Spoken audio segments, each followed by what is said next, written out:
We see that a lot of patients with COVID are taking antibiotics like doxycycline, azithromycin, clarithromycin, clindamycin, as well as taking steroids like Predmet right from the day they have fever, and they are taking all these medicines at home.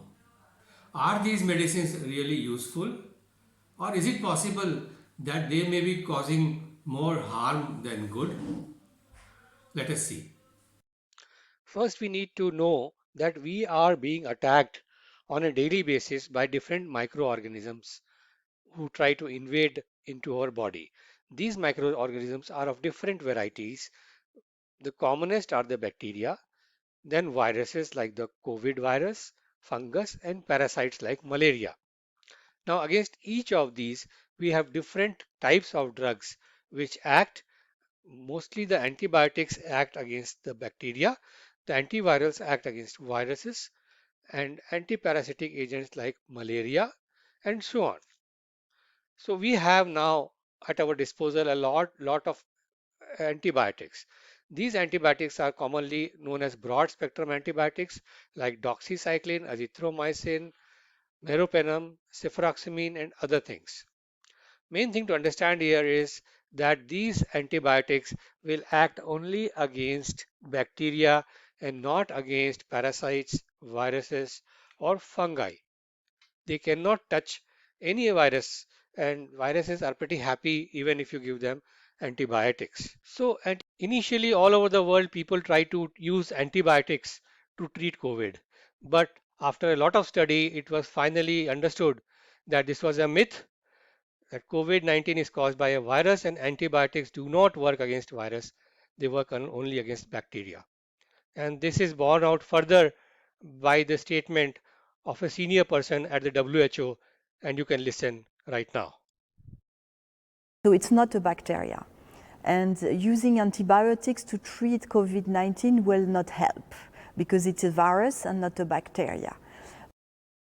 Quite often, your friendly neighborhood chemist will give you an antibiotic whenever you get a fever or even in COVID. And he will tell you कि ले लो, कुछ नुकसान थोड़ा ही है. But is that really true?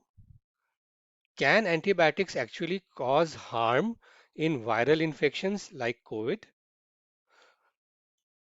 To understand this, we have to know that our body is home to huge number of friendly bacteria.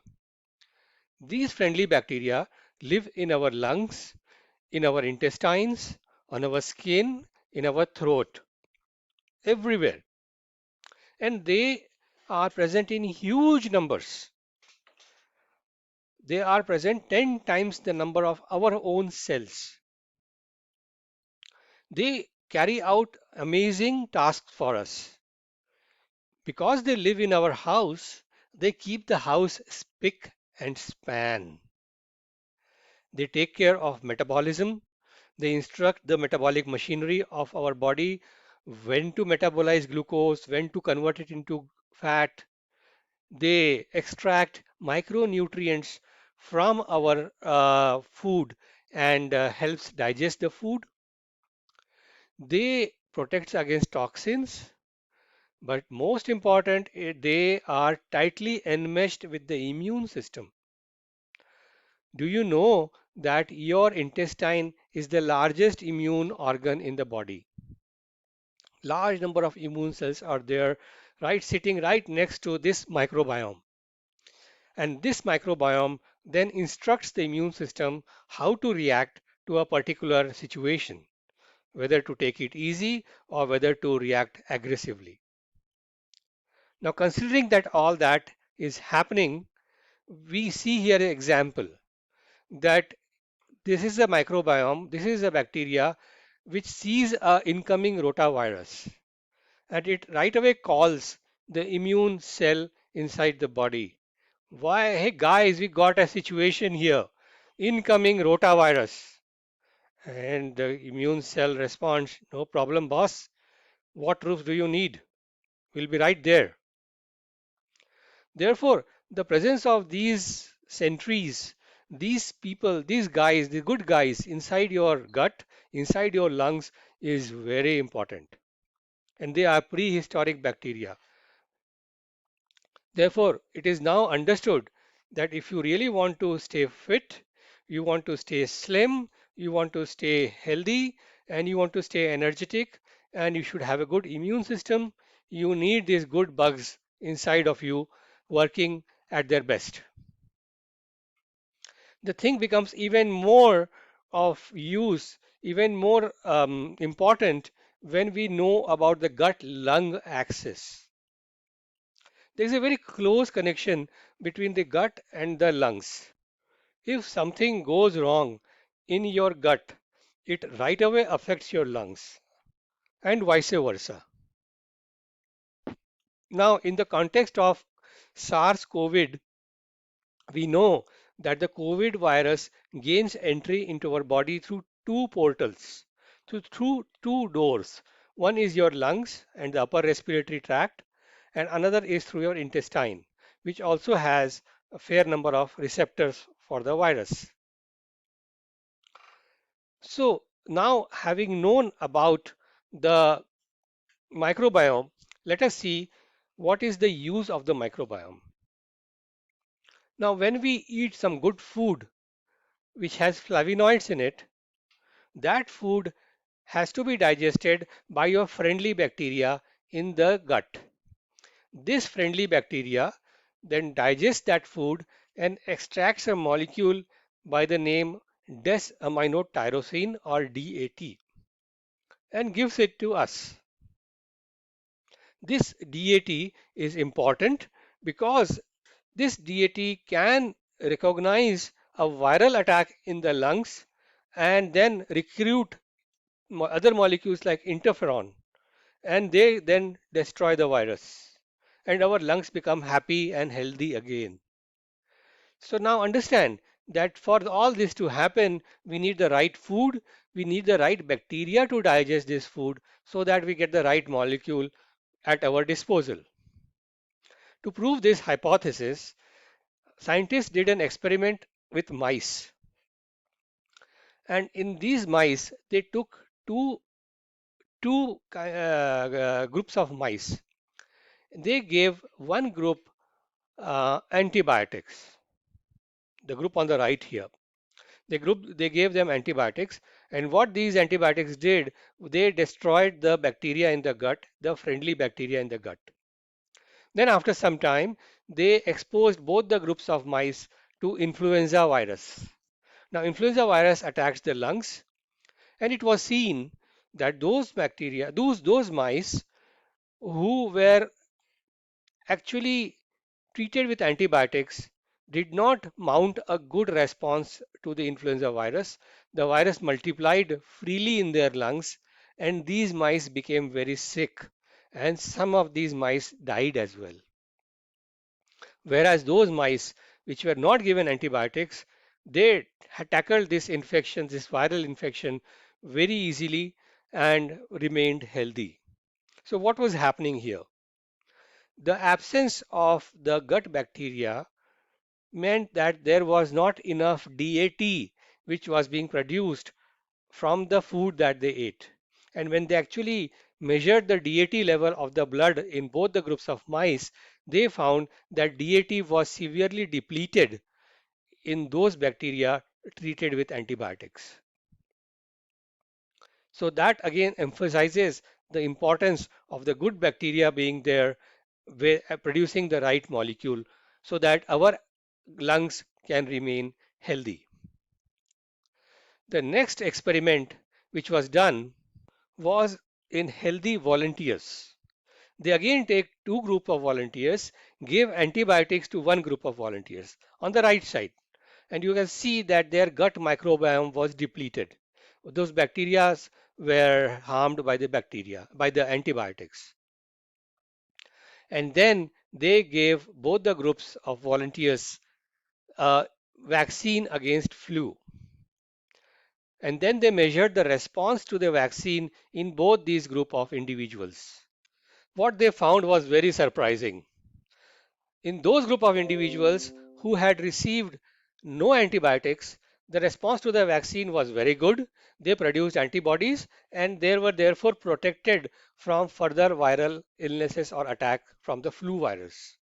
Whereas those group of individuals which were given antibiotics did not develop a response to the vaccine, their immune system was weakened and they remained at risk from the flu virus. Not only that, it was also seen that those individuals who received antibiotics had an unbalanced or a depleted microbiome, but not only that, they had upregulation of inflammation in their bodies. That would mean that their immune system was tilted towards hyperinflammatory response. Now, this is again important in this context because we know that a lot of patients with COVID have problems with hyperimmune responses, with the COVID storm, cytokine storm, and so forth. Therefore, we do not want our immune system to be in an inflammatory mode. But this is what the antibiotics was doing in these individuals.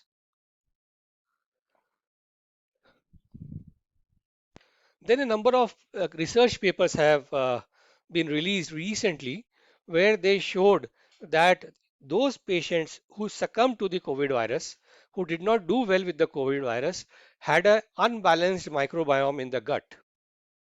So then they analyzed it further, and what they found was this. There are two types of bacteria mainly in the gut microbiome. I'm oversimplifying it, but understand. There are two types of bacteria. One type of bacteria, the friendly bacteria, are anti-inflammatory. That means they use the Treg cells to suppress inflammation, to suppress the immune response. Whereas another group of bacteria are pro-inflammatory, or they increase the immune response inordinately through through other pathways like IL-1 and IL-6. So we need these two groups of bacteria to be in balance. And if they remain in balance, they will direct the immune system to remain in balance. And the immune system will take care of the COVID infection pretty straightforward. But now, what happens? Suppose these number of bacteria increase. So this scale will be tilted to the downside and we will have a suppressed immune response leading to proliferation of the virus and involvement of the lungs and ARDS. On the other hand, if these kind of bacteria were to proliferate more, this scale will be tilted to this side, to the upside, and we will have a overreactive immune response leading to cytokine storm, damage to the lungs, pneumonia, and ARDS. In both these instances, the end result is the same, and the patient succumbs. So what is important is the perfect balance, and this balance is determined by nothing but your friendly bacteria which live inside you. Now, friends, imagine that your body is like this castle, like this fortress. This fortress is being guarded 24 by 7 by a force which is your immune system. This immune system is working hand in hand with your microbiome. Your microbiome is not something foreign, it is part of you who has been trained to help the immune system and direct it to act accordingly. Now, when everything is spick and span, when you are eating the right food, when you are doing the right exercise, you are doing everything good as a good lifestyle, this thing will work perfectly. And any virus or any invading microorganism will think twice before attacking you. Understand that. Coming back to COVID, we also now know that the loss of microbiome leads to very bad results in COVID infections. And the important factors for the loss of microbiome are lifestyle, diabetes, obesity, older age, and antibiotics. So if we were to not take care of all these factors, we are at higher risk of succumbing to COVID infection or doing badly when we have a COVID infection. This is becoming more and more common knowledge now that lifestyle diseases are behind 30% of COVID casualties. That means all these casualties could be prevented by the right action. And what are the lifestyle diseases? You can read this article. This is concerning about hypertension, diabetes, and other things, including drugs. So what do we do about it? The first thing you need to do is stop taking antibiotics on the minor ailments.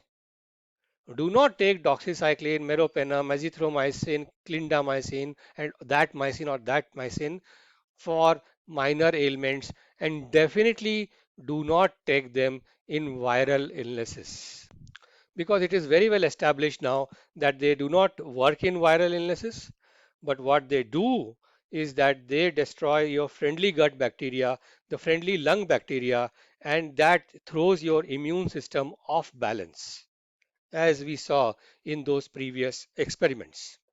So the effect of antibiotics in depressing or disturbing the immune system is very well known. But this was the recent publication in a pediatric journal, where they demonstrated that if you were to give antibiotics in children who are less than 3 years of age, we have disturbed their immune system for life. They were likely to have asthma and quite a lot number of problems later on in life. So antibiotics should not be given helter-skelter. They should not be given for minor illnesses. They should only be reserved for serious life-threatening bacterial infections like pneumonia, like sepsis, and so on.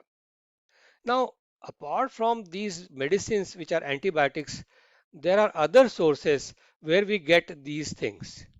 One is the pesticides which are used in most of our foodstuffs, like all our vegetables, your wheat and rice. So these pesticides also go and mess up with your gut microbiome and reduce your immunity or make your immunity unbalanced. Further, when we eat meat or we drink milk, we also know that your animals are given antibiotics in their feeds. And these antibiotics then find their way into our bodies through their products that we eat. So again, in these times, it is important that we keep away from meat and milk so that we do not consume antibiotics by mistake. Then we come to steroids. Steroids like solumedrol, dexamethasone are prescribed pretty commonly in a lot of diseases like bronchial asthma. But what we have seen is patients taking steroids for COVID right from day one. This is usually not recommended. Why? Because number one, it leads to inc- suppression of your immune system. Suppression of the immune system will lead to unstoppable viral multiplication, and you will end up with larger viral loads than otherwise you would have if you had not taken steroids. Secondly, steroids can cause bacterial infections also. Thirdly, steroids can push up the blood sugar levels and make you diabetic, and a higher blood sugar will also be suppressing your immune system. This suppression of the immune system is now leading to a large number of patients coming back with mucor infection, which is the black fungus, which is a very bad kind of condition and it's very difficult to treat. Therefore, steroids are basically a double-edged sword. They are harmful if you use them right away, if you use them during the first week of illness. But they are very important as a life-saving measure when you need them to control unbridled inflammation in the later half of the disease in some patients. Therefore, steroids are only to be given with due medical supervision in only those patients who have a drop in oxygen saturation levels later on in the course of the disease. So we now understand that the core theme of fighting COVID is to have a balanced and strong immune system.